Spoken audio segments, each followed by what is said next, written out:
Research और मैंने इसकी असाइनमेंट भी की थी, मुझे माशाल्लाह चंद लोगों के अलावा किसी ने नहीं किया। तो अच्छा, इसमें सीख गया है कि लेक्चर लेना एक चीज़ है और काम करना दूसरी चीज़ है। और ये प्रैक्टिकल वर्क हम लोग करेंगे, इसमें ये नहीं कि आप लेक्चर लेके चलेंगे। आज तीसरा लेक्चर है तो इसके बाद जो है ना वो 13 लेक्चर हो गए।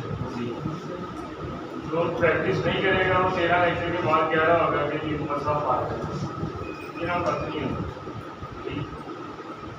तो बेसिकली वो अपने साथ आप जाती है, मेरा काम चल रहा है, ठीक है। आप लोगों ने मेरे से इंफॉर्मेशन और नॉलेज जो है वो जितना ले सकते हो लेना, इसका आपको बेनिफिट हो, ठीक है। प्रोजेक्ट्स कैसे लेते हैं, कीवर्ड रिसर्च जैसे हमने लास्ट लेक्चर में मैंने आपको बताया कि कैसे लोग कमा रहे हैं पैसे, ठीक है।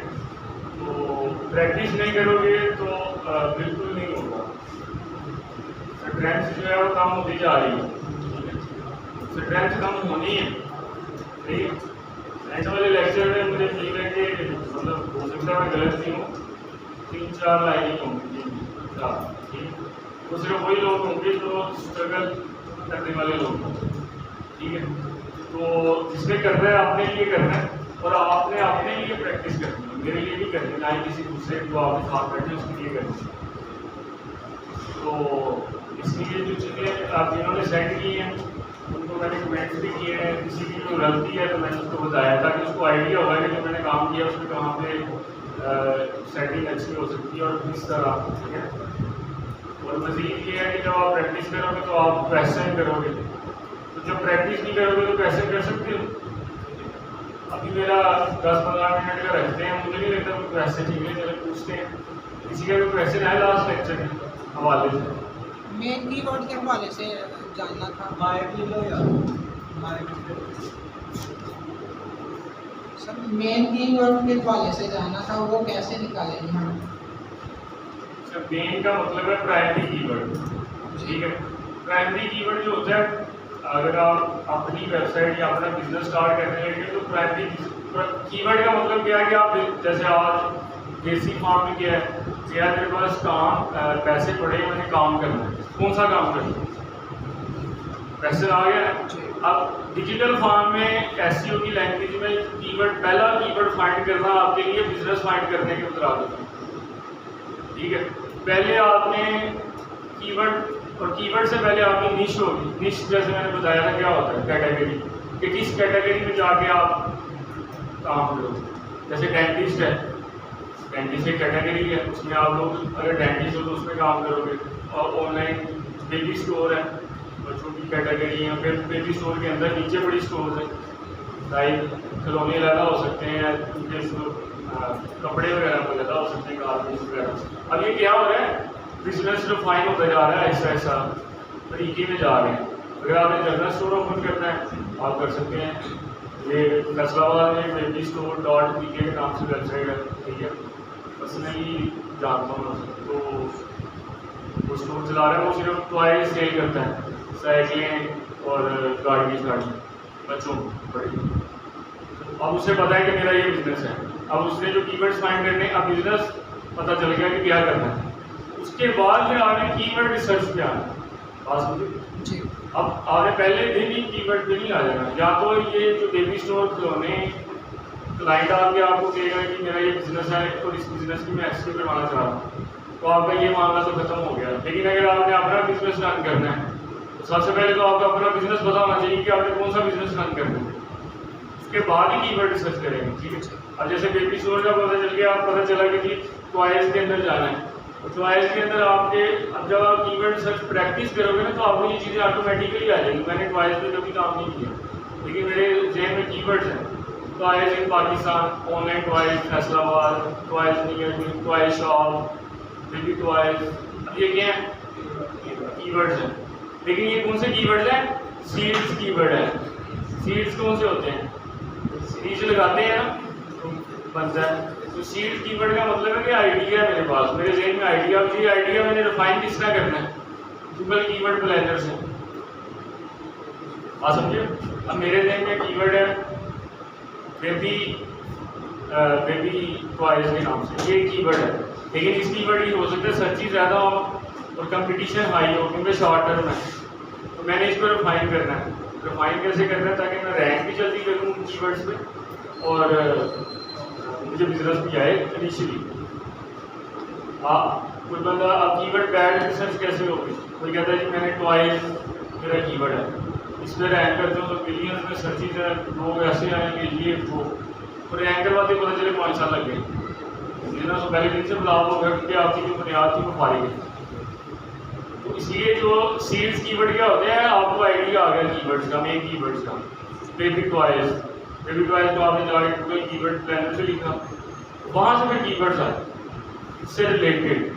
फिर आपने उनको गूगल पे देखा इसके अगेंस्ट कौन से ब्रांड्स आ रहे हैं। और जो सबसे इस एक स्ट्रेटजी तो ये है, दूसरी स्ट्रेटजी क्या है, कंपेटिटर्स। बेबी टॉयज आए तो मैंने गूगल कीवर्ड प्लानर में लिखा है, कंपेटिटर का एनालिसिस कैसे करूँगा, उसकी बेबी टॉयज कहाँ पे लिखूँगा, गूगल पे। गूगल से मुझे क्या मिलेगी, वेबसाइट गूगल कीवर्ड प्लानर पे ऐड कर सकते हैं, नहीं कर सकते। वहाँ से करेंगे तो हमें इस तरह के कीवर्ड्स मिलेंगे कि नहीं मिलेंगे। तो वहाँ से हमने रिफाइन करने हैं कीवर्ड्स। अब वहाँ पे रॉ कीवर्ड्स भी होंगे। अच्छा, एक और चीज़ बताता हूँ, समटाइम्स क्या होता है कि ज़रूरी नहीं होता कि आपकी वेबसाइट सिर्फ 10 कीवर्ड पे आप काम करें तो 10 कीवर्ड पे आपकी वेबसाइट रैंक। ये बात से कर लो, मतलब ये नहीं कि आप 5 कीवर्ड्स पे 10 पे 50 पे 100 पे कर, आपकी वेबसाइट सैकड़ों और हज़ारों कीवर्ड्स पे रैंक होगी, ठीक है। लेकिन वो रॉ कीवर्ड्स होंगे, मतलब उनका आपको बेनिफिशियल डायरेक्ट नहीं होगा। आपने बेनिफिट लेने के लिए टारगेट करते हैं कीवर्ड्स, उनके काम करना, ठीक है। तो मेन कीवर्ड्स ऐसे फाइंड आउट होंगे और ये सारी स्टडी है, मतलब आपने ये रिसर्च करते जाना, चीज़ों को रिफाइन करते जाना। एट दी एंड आपने रिपोर्ट बनानी है कि इस कीवर्ड पे मैं काम करूँगा और विद इन 3 मंथ में इस कीवर्ड पे रैंक कर जाऊँगा। क्यों कर जाऊँगा, ये क्वेश्चन आपने अपने आप से पूछना है, मेरे से तो नहीं पूछना या क्लाइंट से तो नहीं पूछना। ये क्वेश्चन क्लाइंट ने आपसे पूछना है, क्लाइंट को आपने उसका आंसर बताना है कि हम लोग इस कीवर्ड पे रैंक कर सकते हैं नहीं कर सकते। वो कहेगा इस कीवर्ड पे बिजनेस आएगा कि नहीं आएगा, ये कौन बताएगा, क्लाइंट खुद तो नहीं बताएगा। जो कीवर्ड रिसर्चर एसईओ का बंदा होगा, एसईओ का एक्सपर्ट होगा, वो बताएगा कि इस कीवर्ड पे बिजनेस आएगा कि नहीं आएगा। और वो भी बिजनेस फाइंड आउट करने के लिए डिफरेंट टूल्स भी हैं, जैसे मैंने बताए हैं। इसने बाय भी किए हैं कि अभी तक नहीं किए, देखो अच्छा आपने किए तो उसमें moz.com है और href.com है, ठीक है। तो ज़्यादा लोग बाय करें ताकि मैं उसका भी डेमो स्टार्ट करूँ। तो मतलब आज की डेट में बाय कर लो, जिन्होंने किया इसने किया तो पीछे लोगों ने किया, तो उनसे आप हेल्प ले सकते हो, ठीक है, कि कैसे बाय करना है। या मिल के भी ले सकते हो, जरूरी नहीं 1000-1500 रुपया पर मंथ को लेते हैं। तो बेसिकली तो ग्रुप बाय करते हैं, ठीक है। मैंने भी किसी दौर में बिजनेस करता था बड़े पैसे को, लेकिन अब नहीं करता। तो उसमें क्या होता है कि वो एक टूल बाय कर लेते हैं मेन, और उनको फिर एक ही टूल को 10, 15, 20, 30, 40, 50, 100 में सेल कर देते हैं। $100 का किया तो $1000 पर मंथ कमा रहे हैं, सही है। तो आपने अपना काम चलाना है, शुरू में आप $100 नहीं दे सकते, सारे 15,000 बनते हैं, 16,000 तो बहुत से ज़्यादा। तो इसलिए आपने जो टूल्स हैं वो लास्ट में बाय करते हैं। तो कीवर्ड प्लानर जो है वो बड़ी बेसिक इन्फॉर्मेशन देता है। और जैसे कीवर्ड कंपटीशन है, कंपटीशन हमें पता ही नहीं, वो टूल्स हमें हेल्प करेंगे। वैसे तो अब जैसे मैं तो कीवर्ड लिखता हूँ और मुझे अंदाज़ा हो जाता है कि इसका कंपटीशन कितना है मार्केट में, लेकिन आपको भी आइडिया नहीं है, आपको टूल के थ्रू हेल्प लेनी पड़ेगी। आप उनसे हेल्प लोगे, अपनी कीवर्ड इम्प्लीमेंट करोगे, आपकी वेबसाइट रैंक होगी, थोड़ा बहुत ऊपर नीचे होगा, फिर आपको आइडियाज़ आते जाएंगे कि अच्छा ये काम किया था तो इतना इम्प्रूवमेंट हुई, तो ये चूज़ किया था तो ये इम्प्रूवमेंट हुई। टूल्स जो है वो लाजमी बाय कर लो ताकि दोनों चीज़ें हमारे पास, ठीक है। क्लियर हो गया। मेन कीवर्ड जो है वो इस तरह एंड पे जाके हम लोग प्राइमरी कीवर्ड होगा। अच्छा, एक और चीज़ है, प्राइमरी कीवर्ड एक पेज का होगा, ठीक है। abc.com एक पेज है, इसको वेब पेज कहते हैं टेक्निकल लैंग्वेज। abc.com/1 ये सेकंड पेज है। इसके कीवर्ड्स मेन कीवर्ड से जुड़ते जुड़ते नहीं होंगे। ये भी एसईओ के अंदर बंदा इसको आइडेंटिफाई करेगा कि एक पेज पे एक कीवर्ड ही रहना, मतलब एक से ज़्यादा होंगे, लेकिन वो दूसरे पेज से मिलते जुलते नहीं होंगे। बात समझ रहे? तो मेन कीवर्ड जो होगा आपका एक होगा एक पेज के लिए। फिर उसमें सेकेंडरी कीवर्ड्स की बात की थी हमने। सेकेंडरी क्या होगा? अब that is in Lahore primary keyword है, मेन कीवर्ड है, जिसमें वो बंदा कहता है कि मेरी मेन प्राइमरी वेबसाइट जो है वो रैंक होनी चाहिए। ठीक है, अब आपने सिर्फ डेंटिस्ट इन लाहौर में थोड़ी शुरू कर देना, हो सकता है उसमें रैंक करवाते आपको टाइम लगे, लेकिन आप उससे मिलते जुलते कीवर्ड्स पे भी काम करें। डेंटिस्ट नियर मी, ये भी एक कीवर्ड है। बेस्ट डेंटिस्ट इन लाहौर, अब बेस्ट का वर्ड ऐड हो गया तो कीवर्ड लंबा हो गया, तो इसमें कंपटीशन, तो रैंक करवाना आसान है, बिजनेस भी आएगा, रैंक करवाना भी आसान है, क्लाइंट भी कल को खुश होगा। तो मेन मकसद है क्लाइंट को भी खुश करना है, ताकि उसको वो हमें पैसे दे। क्लाइंट खुश होगा तो पैसे देगा ना, या वो नाराज हो तो पैसे देता रहेगा। तो आपने चीज़ें दिखानी है। शुरू में मैंने उस दिन बताया था, मैं बार बार साथ आपको ये चीज़ें लाजमी बताता हूँ, क्योंकि हम लोग सिर्फ पढ़ नहीं रहे, हम लोग सीख रहे हैं इम्प्लीमेंटेशन कैसे है। मैं आपको वो चीज़ें बता रहा हूँ जो मैं इम्प्लीमेंट करता हूँ क्लाइंट्स के ऊपर। शुरू में हम लोग क्लाइंट्स के साथ उनकी जो प्रॉब्लम्स है वो बताएंगे, ताकि वो हमें प्रोजेक्ट दें। फर्स्ट मंथ के बाद आप थोड़ी सी अच्छी बातें ऐड कर दोगे, सेकंड में फिर अच्छी थोड़ी सी ज़्यादा, थर्ड मंथ में ज़्यादा अच्छी करोगे, और फिर आगे नई कमजोरियाँ बता दो। तो एसईओ का काम इस तरह के 5 साल भी एक वेबसाइट पे लगे रहो तो नहीं खत्म होगा, क्लाइंट खुश होना चाहिए। ऐसे क्लाइंट्स हैं 5-5 साल हो गए अटैच है, उनके आगे से आगे बिजनेस है, उसी वेबसाइट के अंदर बड़ी चेंजेस होती रहती हैं, पेजेस बनते रहते हैं और कीवर्ड्स आते रहते हैं, नए कीवर्ड्स, नए बिजनेस चलता रहता है। ठीक है, किसी और का कोई सवाल नहीं? किसी को? अच्छा, अब हमने कीवर्ड रिसर्च कर ली है, अब इसको इम्प्लीमेंटेशन का थोड़ा सा स्ट्रक्चर देख लो, कहाँ कहाँ पे कैसे करते हैं। नजर आ रही है पिक्चर? कीवर्ड आ रही यार, वो पिक्चर है ना, इसलिए ब्लर है, मतलब जूम में नहीं है, तो लाइव डेमो कर लेते हैं।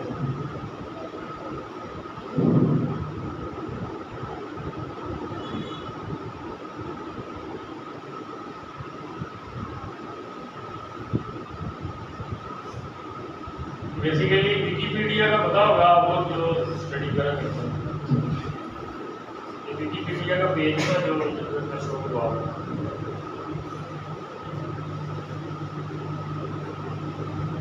अच्छा, ये जो मैंने टेक्निक की है, तो बता सकते हैं ये मैंने क्या किया? विकिपीडिया का मैंने डायरेक्ट में लिखा है, गूगल पे लिखा है, इसको क्या कहते हैं? कीवर्ड की लैंग्वेज, नेविगेशनल कीवर्ड्स। अब विकिपीडिया की सर्चिंग तो बहुत होंगी, ठीक है, लेकिन आप इस कीवर्ड पे टारगेट नहीं कर सकते। क्या वजह है? क्योंकि ये नेविगेशनल कैटेगरी में आता है, और जितने भी नेविगेशनल कीवर्ड्स होंगे आप लोग कभी भी उन पर काम नहीं करेंगे। तो फेसबुक गूगल पे लिखता है तो सर्चिंग मिलियन में है। मैंने भी सोशल नेटवर्क बना लिया, मैंने कहा कि फेसबुक का कंपेटिटर, तो मैं फेसबुक पे काम करूँगा, कीवर्ड पे रैंक करूँगा। हो सकता है? नहीं हो सकता, क्योंकि वो ब्रांड्स हैं, बड़े नेविगेशनल है, लोग जो फेसबुक पे जाना चाह रहे हैं वही लिख रहे हैं। इसको नेविगेशनल कहते हैं, ये जो अभी पूरा प्रोसीजर किया नेविगेट करना। अच्छा, बेसिकली यही पेज वो पिक्चर की शक्ल में समाप्त है। अब इसमें आपने कीवर्ड्स रिसर्च में हमने डिसाइड कर लिया कि कीवर्ड्स हमारे पास हमने चूज कर लिए। अब यहाँ पे कोई भी टॉपिक हम लोग लिखते हैं, फॉर एग्जाम्पल एसईओ पे लिखते हैं,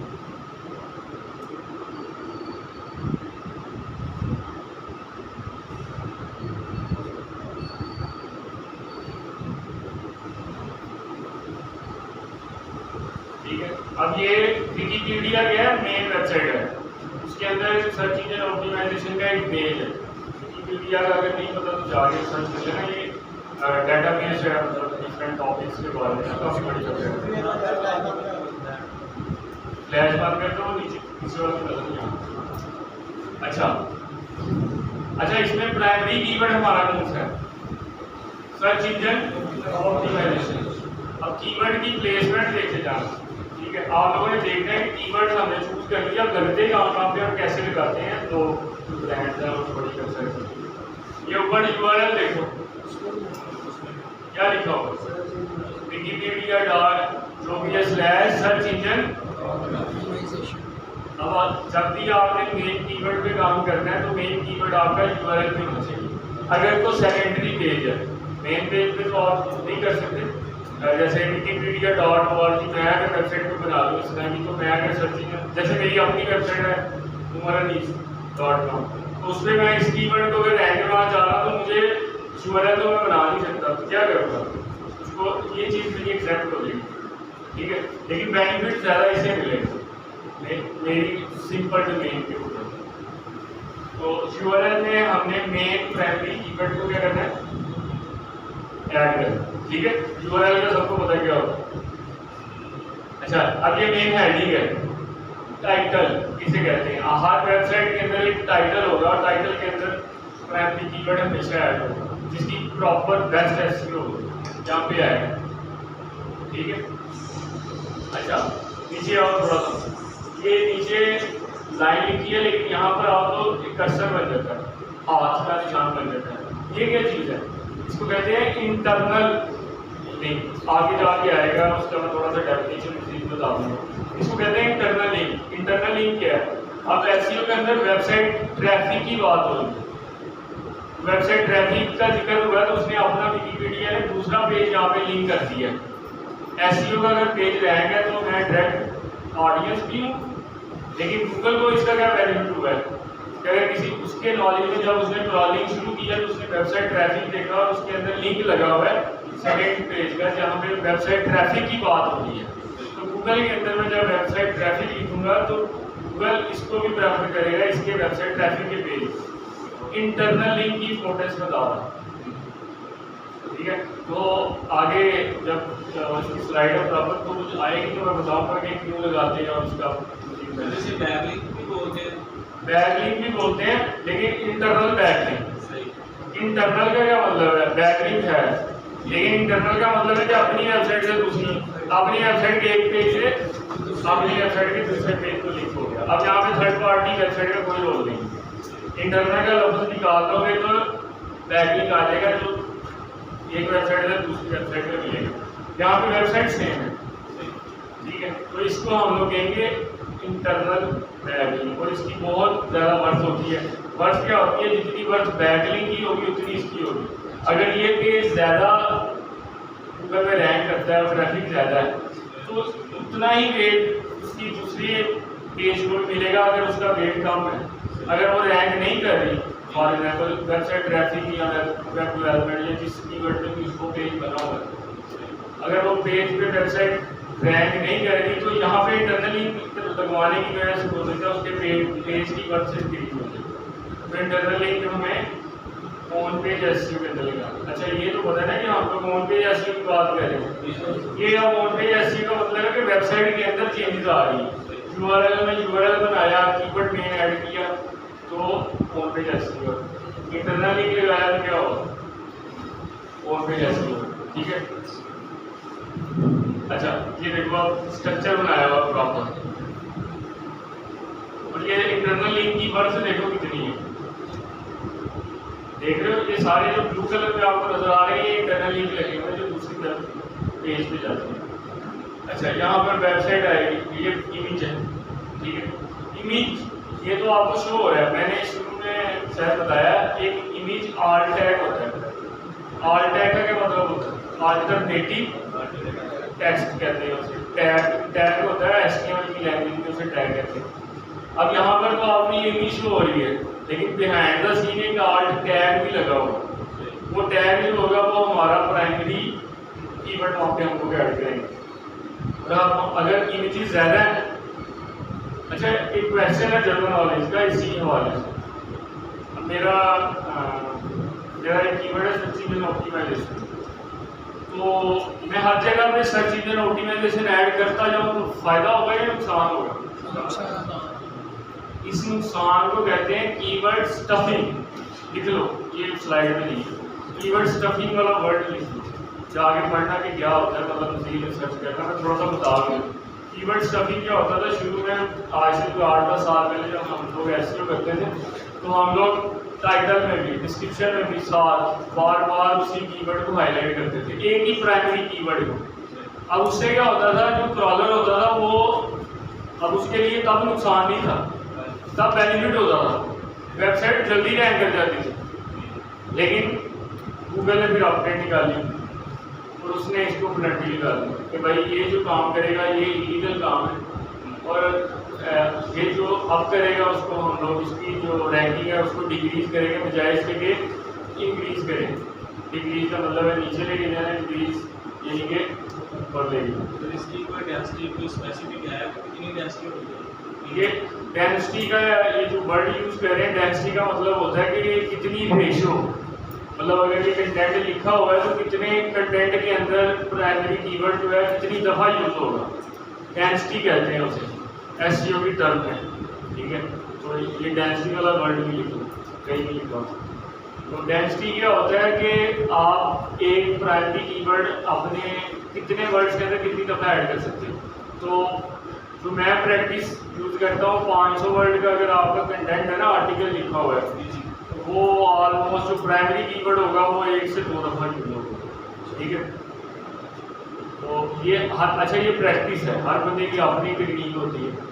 तो आप टाइटल में एक दफ़ा जैसे ऐड हो गया कीवर्ड, फिर आप नीचे लगा दें, कुछ लोग मज़ीद इसको करते हैं वो सेंटर में भी लगा देते हैं। ठीक है, अच्छा ये प्लेसमेंट भी होती है, कहाँ पे कीवर्ड लगाना है। ठीक है, ताकि ब्राउज़र को अच्छा लगे, उसके आगे पीछे अच्छा कंटेंट लिखा हो, ताकि वो कीवर्ड जब पढ़े ब्राउज़र तो उससे ज़रा फीलिंग आएगी ये अच्छा आर्टिकल है, रीडर्स के लिए अच्छा है। और समझो गूगल के लिए, गूगल का बिजनेस क्या है? गूगल का बिजनेस आपकी वेबसाइट नहीं है। गूगल का बिजनेस क्या है? जो उसके रीडर्स हैं, रीडर्स कौन से हैं? जो आगे गूगल पे लिखते हैं डेंटिस्ट इन द हॉल, जो आगे लिखते हैं व्हाट इज एसईओ। गूगल वहाँ से पैसे कमा रहा है, आप लोगों को तो पैसे बल्कि दे रहा है, कमा थोड़ी रहा है। तो वो आप लोगों को प्रमोट नहीं करेगा, वो उनको प्रमोट करेगा जिनकी वेबसाइट अच्छी है, उनके लिए जो उसके रीडर्स को बेनिफिट देंगे। इसीलिए जब आप नई वेबसाइट बनाते हो तो वो रैंक जल्दी नहीं होती। क्यों नहीं रैंक होती? गूगल समझते हैं ये फारिग है वेबसाइट, मैं इसे क्यों रैंक करवाऊँ। आप नई नई डिग्री करो और चले जाओ ऑफिस में, हो गया जी 50,000 सैलरी है, तो अगला बंदा के 50,000 है, तो आपकी क्वालिफिकेशन क्या है, आप उसने क्या है या एक्सपीरियंस क्या है। क्वालिफिकेशन तक तो आप ठीक हो, वेबसाइट भी हमने बना ली, क्वालिफिकेशन तो हमारी आप पूरी हो गई, लेकिन एक्सपीरियंस पे बात आ गई। एक्सपीरियंस क्या है? आ रहे तो 0 देगा, नौकरी नहीं मिलेगी। हाँ सिफारिश हो मिलेगी, ज़्यादा मिलती, लेकिन वो सिफारिश अब यहाँ पे जो करवा ली है वो थोड़ा सा गूगल के साथ हमने काम कर रहे हैं, तो वो यही है सिफारिश के बैकलिंक्स और हमारी होम पेज जो है वो अच्छी हो। ठीक है, तो नई वेबसाइट को रैंक नहीं करता, पुरानी को ज़्यादा प्रेफर करता है, क्योंकि रीडेबिलिटी एक वर्ड है। रीडेबिलिटी का मतलब होता है कि कंटेंट कितना अच्छा है यूज़र के लिए, उसको कितना बेनिफिट हो रहा है। और गूगल इतना ज़बरदस्त उसका एल्गोरिथम है कि उसके सॉफ्टवेयर को पता है आपका कंटेंट कितना अच्छा है। यहाँ पे बंदे बैठ के कंटेंट नहीं रीड कर रहे कि आपके पेज पे बहुत अच्छा कंटेंट है, इसको पहले नंबर पे लगा दो, इसको दूसरे पे लगा दो, इसको ऐसे कुछ भी नहीं हो रहा, सारा ऑटोमेशन हो रही है। उसका एल्गोरिथम इतना स्ट्रॉन्ग है कि वो आपके कंटेंट की वर्थ को जान पाता है कि वो अच्छा ये कंटेंट है और इसकी ये वर्थ है, उसके अकॉर्डिंग फिर आपको गूगल के अंदर पोजीशंस देता है, पहली दूसरी तीसरी। और नई वेबसाइट बनाते हो एक वर्ड लिख लो सैंड बॉक्स के नाम से होता है। सैंड बॉक्स होता है बंद कर देता है, मैंने शायद जिक्र किया भी होगा। सैंड बॉक्स का मतलब है डब्बे में बंद करके रख देता है साइड में, बंदा परेशान होता रहता है। नए एसईओ के एक्सपर्ट आते हैं मार्केट में, ठीक है, वो आप वेबसाइट बना ली है 4 महीने हो गए, गूगल पे नहीं आई रैंक, और मैं बात की बात है गूगल के अंदर शुरू जो हो गए इंडेक्स तो कहीं 100वें नंबर पे तो आए, वो नहीं आती। उसकी वजह ये होती है कि गूगल सैंड बॉक्स में डाल देता है। सैंड बॉक्स का मतलब है कि गूगल ने कहा फारिग है जी वेबसाइट साइड में। अब आप मेहनत करोगे और मेहनत एसईओ के ऊपर करोगे, उसके बाद उसका जो स्ट्रक्चर है उसको मज़ीद इम्प्रूव करोगे, फिर आहिस्ता आहिस्ता 100वें नंबर पे। मेरी जो जब मैंने ये अपनी वेबसाइट रैंक करवाई थी तो ये 112वें नंबर पे आई थी जब इंडेक्स हुई थी आफ्टर मेरा महीने बाद। ठीक है, तो इसी तरह आप लोग जब नई वेबसाइट बनाओगे तो मसला आएगा, इसलिए जब आप नई वेबसाइट में क्लाइंट पे काम करोगे तो फिर आप पैसे उससे थोड़े से ज़्यादा लोगे। ठीक है, पुराने वाले से आप थोड़ा सा कंसेशन कर सकते, क्योंकि वहाँ पर थोड़ा सा सेटिंग भी हिलाना है और इम्प्रूवमेंट ज़्यादा होंगी। नई वेबसाइट में आपको काम ज़्यादा करना है। अच्छा, ये आर टैग की समझ आ गई। इमेज आर टैग क्या होता है? Alternative tag. अच्छा, ये आता ही है, मैंने ये भी बताया होगा, किसी को पता है? एक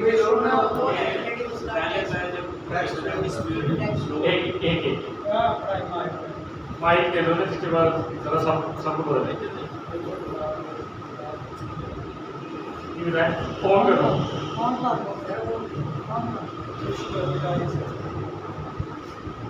एल्टरनेटिव का टैग इसलिए यूज होता है कि अगर किसी साइट में किसी वजह से सर्वर क्रैश कर रहे हैं, किसी वजह से इमेज शो नहीं हो रही, तो एल्टरनेटिव कोई टैग शो कर देगा जो रिप्रेजेंट करेगा यहाँ पे कौन सी इमेज शो हो। ठीक है, बिल्कुल एक्यूरेट बात की है। अब यहाँ पे इमेज, यहाँ पे जो इमेज का मकसद है वो इमेज लगी है, इसका कोई पर्पज़ है। अब विजिबिलिटी आ रही है तो समझ आ रही है। समटाइम जैसे उसने कहा कि बैकएंड से आपको इमेज अपलोड की हुई आपके ब्राउज़र के ऊपर, या ब्राउज़र आपका नेट स्लो है तो उसकी वजह से इमेज डाउनलोड नहीं हुई, उसमें क्या करेगा? फिर वो टैग को शो करवा देगा वहाँ से। और ये बेस्ट प्रैक्टिस है SEO की, ठीक है, गूगल इसे प्रेफर करेगा। अगर एक वेबसाइट ने इमेज आर टैग्स लगाए हैं और एक ने नहीं लगाए तो ये रैंकिंग फैक्टर है, दूसरी वेबसाइट को प्रेफर नहीं करेगा आपकी वेबसाइट के ऊपर, ठीक है। तो हमने इमेज आर टैग्स हर इमेज के ऊपर लगानी है। और बात वही है, अब इमेजेस है 5। अब प्राइमरी कीवर्ड तो हमेशा से एक ही रहेगा, तो क्या है? Search engine optimisation. तो 5 कीवर्ड्स के आर टैग एक ही लगाऊंगा,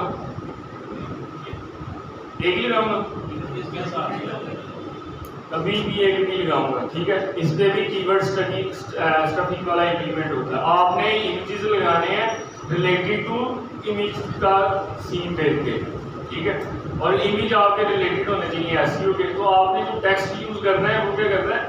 सर्च इंजन ऑप्टिमाइजेशन। अब इसकी शॉर्ट फॉर्म है, अगर दूसरी इमेज है वो क्या कर सकते हो आप? Add SEO।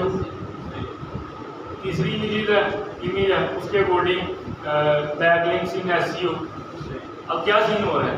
SEO बार बार आ रहा है लेकिन तरीके से आ रहा है, सेकेंडरी कीवर्ड्स के साथ आ रहा है, तो आपका जो क्वालिटी SEO है वो इम्प्रूव हो रही है इस वजह से। हालांकि लगाने को तो आप लगा सकते हो, किसी ने रोकना थोड़ी, लगा दो। Search engine optimisation, search engine optimisation, search, तो गूगल भी फिर करेगा सारी। ये जो सर पिक्चर के नीचे है, ये जो लिखा हुआ है, ये डिस्क्रिप्शन होती है इमेज की, ठीक है। वही बात है, इमेज आर टैग है, टाइटल टैग है इमेज का, और ये डिस्क्रिप्शन है। डिस्क्रिप्शन का क्या मतलब है? ये इमेज को डिफाइन किया गया है। लिखोगे तो अच्छी प्रैक्टिस है, नहीं भी हर इमेज के अंदर तो लिखा होगा, लेकिन ये विकिपीडिया तो इसमें लिखा आ रहा है। आपने कभी अगर न्यूज़ चैनल पे देखा होगा तो वहाँ पे सिर्फ छोटा सा लिखा होता है टाइटल, उसका डिस्क्रिप्शन लंबी नहीं होती उस इमेज के बारे में। मोस्टली केसेस में यही ये कैप्शन जरूरी होता है। कैप्शन और आर टैग में क्या फर्क है? आर टैग जरूरी होता है। कैप्शन जो होता है वो डायरेक्ट ऑडियंस के लिए होता है जो रीड कर रहे हैं। आर टैग जो होता है वो सर्च इंजन के लिए होता है। मुझे यहाँ पे आर टैग नजर आ रहा है, पता ही नहीं है कहाँ पे, लेकिन किसे पता है? क्रॉलर, जो गूगल का क्रॉलर है वो देख रहा है आर टैग। और ये जो कैप्शन है, डिस्क्रिप्शन है, ये कौन देख रहा है? डायरेक्ट यूजर देख रहा है। हाँ समझे? तो ये डायरेक्ट यूजर के लिए लिखोगे तो बेस्ट प्रैक्टिस में आ जाएगा, नहीं लिखोगे तो इसमें वो नुकसान उस तरह वाला नहीं होगा जो आर टैग में होता है। डिस्क्रिप्शन में सर ये जो हम कीवर्ड अप्लाई को यूज करें तो वो भी हमारे लिए बेनिफिशियल। हाँ, इसमें बात वही है कीवर्ड स्टफिंग वाला सी। डिस्क्रिप्शन में आपने कीवर्ड ऐड करना, आपका टेक्स्ट एक ही है शुरू से लेके एंड तक। उसके अंदर जो भी टेक्स्ट आ रहा है वो आर टैग में आ रहा है, वो आ रहा है डिस्क्रिप्शन इसमें आ रहा है या मेन कंटेंट में आ रहा है।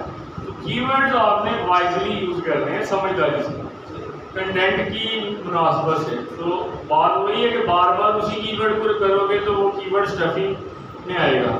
लेकिन अगर जेंटली करोगे, ज़रा तरीके से, हर चीज़ का ना एक तरीका वारदात चलते हैं, तरीका वारदात जो है वो अच्छा होगा तो वो गूगल को अच्छा लगेगा, तो वो आपको प्लस पॉइंट देगा नेगेटिव की बजाय। लेकिन बात वही है कि अगर उसके अंदर वो आप लोग कोशिश कर रहे हैं तो जल्दी रैंक करवाने की, ये मैं समझाने की कोशिश कर रहा हूँ कि बार बार उसी चीज़ को बार बार मैंशन नहीं करना, ठीक है। तो डिस्क्रिप्शन जो है, इसको कैप्शन भी कहते हैं, डिस्क्रिप्शन कह लो, ये है फिजिबल है, इसके लिए जो यूज़र रीड कर रहा है इस पेज को।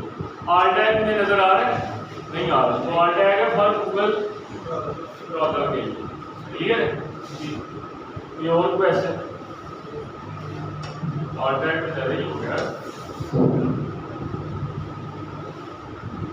अच्छा, इसको अब करते हैं थोड़ा सा नीचे, क्योंकि ये सारी बातें दोबारा आगे रिपीट भी हो जाएगी, तो आगे फिर हम चलते हैं। अच्छा, ये इंग्लिश हो गया, इसी के अंदर डिफाइन किया गया था कि कौन सी चीज़ कैसे हो। तो जब आप स्लाइड में लेंगे आप लोग अपने प्रॉपर देख लेंगे इसको कोई कैसे। अच्छा, अब यहाँ पे कंटेंट की बात डिफाइन की गई। नेव व्यू फोन पे एसईओ जो जनरल प्रैक्टिस है, लोग जो समझते हैं, जो यूज़ करते हैं, वो क्या करते हैं, पहली वाली गोल चक्कर। अब पहले वाले गोल चक्कर में क्या होता है कि यूज़र का 70-75% प्राइमरी कीवर्ड के अंदर घूम जाता है। ठीक है, थोड़ा सा उससे बेनिफिट मिलता है, दूसरा यूज़र रिलेटेड क्वेरीज को हल करता है। यूज़र रिलेटेड क्वेरीज क्या है, व्हाट इज एसईओ, यूज़र कह रहा है मैं अपना बिजनेस सेल करता जा रहा हूँ साथ साथ, तो बेनिफिट जो है वो उस तरह का नहीं होगा। तो नेगेटिव का मतलब है कि आपने जो कंटेंट की आपकी रेशो, ये रेशो कौन सी है, ये जो अभी पीछे बात करते हैं, कीवर्ड कितनी दफ़ा कहाँ कितनी दफ़ा यूज़ होगा। ये जो ग्राफ है, ये ग्राफ है मतलब, अच्छा ये कोई हार्ड एंड फास्ट टूल नहीं है, जैसे मैथ का कोई फार्मूला है कि यही करोगे तो सेट होगा, नहीं करोगे तो नहीं होगा। ये एसईओ के अपने एक्सपीरियंस से लोगों ने एक डाटा बनाया हुआ है। हो सकता है आपके लिए ये वर्क करे, हो सकता है आप अपनी इसमें कोई रिफाइंड चीज़ निकालो और उसको मॉडिफाई करके वो भी आपके लिए काम करे, लेकिन कम अज़ कम बेस्ट प्रैक्टिस जो पिछले ने यूज़ करके बेनिफिट लिया आप कम अज़ कम वो यूज़ करो। ठीक है, तो इसमें ये व्यू आप लोग पढ़ लेना। यूज़ ऑफ रिलेटेड कीवर्ड्स कितने % होना चाहिए, 75%। ग्रीन कलर में नज़र नहीं आ रहा, 7.5 रिलेटेड कीवर्ड्स होने चाहिए। आपका जो प्राइमरी कीवर्ड है वो 40% होना चाहिए। ठीक है, 40% मिला के इसको ऑल टैग, आपका जो मेन कंटेंट है, ठीक है, और इंटरनल लिंकिंग के अंदर आपने मेन कीवर्ड को ऐड करना है, तो सारा कुछ मिला के 40% होना चाहिए। ठीक, उसमें 30% क्या होना चाहिए, उसका यूज़र एक्सपीरियंस। यूज़र एक्सपीरियंस क्या होता है, इसको आइडिया, आप मॉल के अंदर जाते हो तो बड़ा अच्छा यूज़र एक्सपीरियंस होता है, इधर जाना है तो इंडिकेशन है, इधर जाना है तो इंडिकेशन है। आपके हालांकि वो ना लगाएं तो आप तो फिर भी चलेंगे अंदर, तो कुछ आगे चले जाओगे कहीं ना कहीं, लेकिन वो अच्छा यूज़र एक्सपीरियंस नहीं होगा। आप बाहर आगे कहोगे यार ये पता नहीं क्या भूल गई, लेकिन डायरेक्शन लगाई गई होती है। मोटरवे पे आपने देखा है डायरेक्शन से हर तरफ, ठीक है, ज़्यादा लगाई गई है। 2 किलोमीटर पहले ही एक्टिव कर देते हैं, 2 किलोमीटर बाद आना है कट। ठीक है, ये बेसिकली यूज़र एक्सपीरियंस। इसी तरह वेबसाइट का यूज़र एक्सपीरियंस होता है, इमेज कहाँ पे लगी है, ठीक है, इंटरनल लिंक कहाँ पे लगा है, ये सारी प्लेसमेंट्स होती हैं जो आप लोग क्रिएट करो, तो उसकी बात होती है। और 7.5% है, और टॉपिक के बारे में आपने लिखना है, उसके बारे में डिफाइन करना है, डेफिनेशन। जैसे शुरू में लोग क्या, जो बेस्ट प्रैक्टिस होती है, आपका जो पहला पैराग्राफ होता है उसके अंदर प्राइमरी कीवर्ड आना चाहिए। ठीक है, लेकिन प्राइमरी कीवर्ड डेफिनेशन के साथ आना चाहिए, ये नहीं कि प्राइमरी कीवर्ड ही सारा लिख दिया और पास पहला पैराग्राफ। तो ये थोड़ा सा ग्राफ उसके ऊपर है, ये नीचे लिखा भी हुआ है। अच्छा, और ये जो नीचे लाइन लिखी है, ये लिखी है कि 500-600 कीवर्ड्स कंटेंट जो है वो चल जाता है, लेकिन जो ज़्यादा रैंक होते हैं, वर्ड्स जिनके ज़्यादा होते हैं वो जल्दी रैंक होते हैं गूगल में।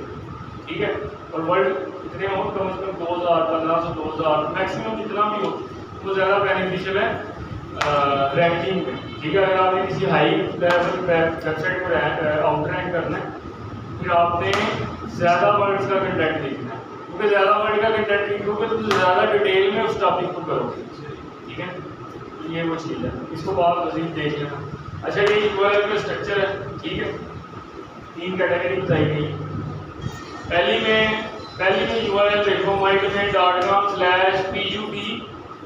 पता नहीं क्या पोस्ट क्वेश्चन मार्क और ID = ये कुछ समझ में आई है बात। यूआरएल इस तरह के भी होते हैं, तो अगर आपने इस तरह का यूआरएल लगाया तो माशाल्लाह कभी रैंक नहीं करेगा। ठीक है, ये यूआरएल नहीं लगाना आपने। बड़ी वेबसाइट्स हैं उनका एक अलग फार्मूला है। ठीक है, लेकिन अगर आपकी 5 सफों की वेबसाइट और आपने यूआरएल इस तरह का बना दिया तो आपकी वेबसाइट कभी रैंक नहीं, मतलब हो तो जाएगी लेकिन स्ट्रगल करेगी, ठीक है। और दूसरी वेबसाइट में देखो थोड़ा सा इम्प्रूवमेंट है, ठीक है, बल्कि दूसरी में ज़्यादा इम्प्रूवमेंट है, तीसरी में इम्प्रूवमेंट नहीं, ठीक है, उसमें भी वो कीवर्ड्स लगाए हैं। अच्छा दूसरी पोस्ट में देखो उसमें कीवर्ड लिखा गया है, ठीक है, जैसे मैंने यूआरएल बताया था wikipedia.org/सर्च इंजन ऑप्टिमाइजेशन, आपका यूआरएल ऐसा होना चाहिए ना आगे कोडिंग वाला, वो पहला जो है वो कोडिंग का ऑटोमेटिकली बनता है, ठीक है। तो ये यूआरएल का स्ट्रक्चर है, ये बता दिया मैंने।